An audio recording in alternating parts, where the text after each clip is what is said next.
northern at central Luzon. Kayo naman sa Metro Manila, tuyo pa rin dahil walang aasahang ulan. Pinis po ang araw, lalo po maghapon ng Sabado at Linggo.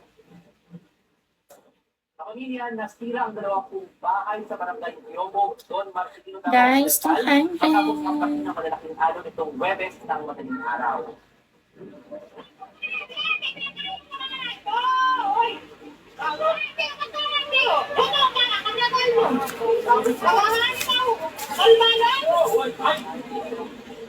Nakunan po ng video ang pagligas ng mga residente mula sa kanilang mga bahay sa dalang pasigan na pinakal mo ng malalakas na hampas ng alon.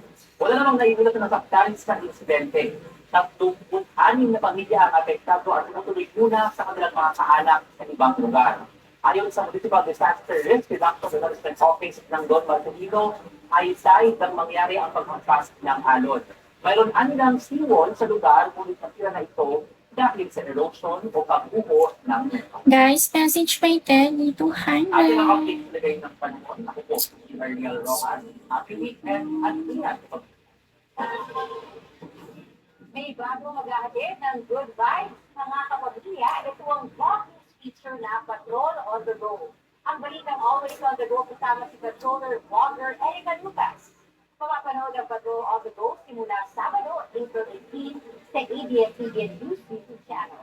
At sa unang episode, samahan si Erica sa News and Alley Food Trip.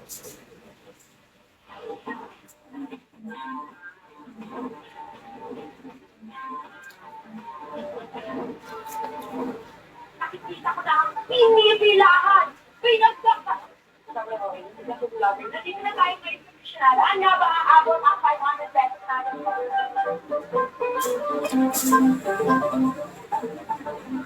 Ako nga! Wow. Ang sarap guys. Tikman nyo. Guys, 200 Diba? din. Ang pinipili ko ngayon, at talaga nagka-trending din na bago sa kanya ngayon, it's yung pistachio bomb. Okay, try natin. Ito yung trending atin na yun. Atin na yun, hindi na masarap. Thank you so much po!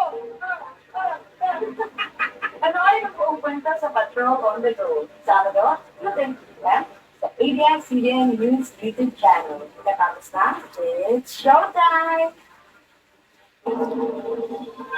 Sa pagbabalik ng TV Patrol, mga truck na naghahatid ng mga produktong pang-agrikultura, libre na sa toll.